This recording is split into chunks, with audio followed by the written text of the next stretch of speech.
Monday, October 6th, 2025. Saint Bruno. Focus. Who is my neighbor? Both Jonah and the lawyer want to impose limits on God's love.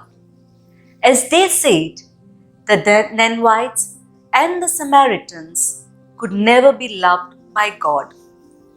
The lawyer asked this question to justify himself.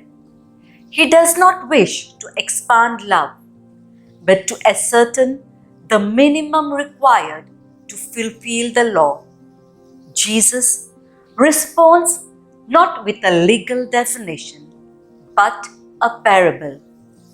At the end of the story, Jesus flips the question. It is not about who qualifies to be a neighbor. It is about how I choose to be a neighbor.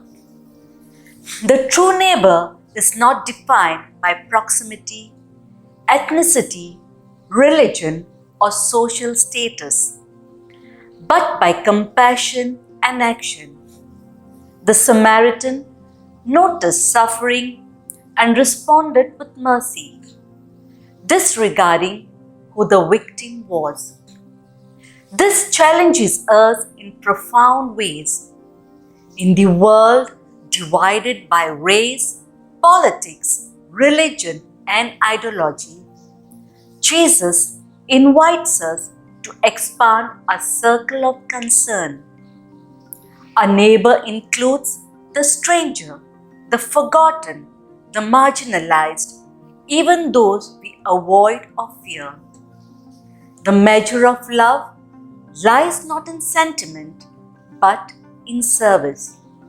As the rhyme goes, be the one who dares to care, who finds a neighbor everywhere.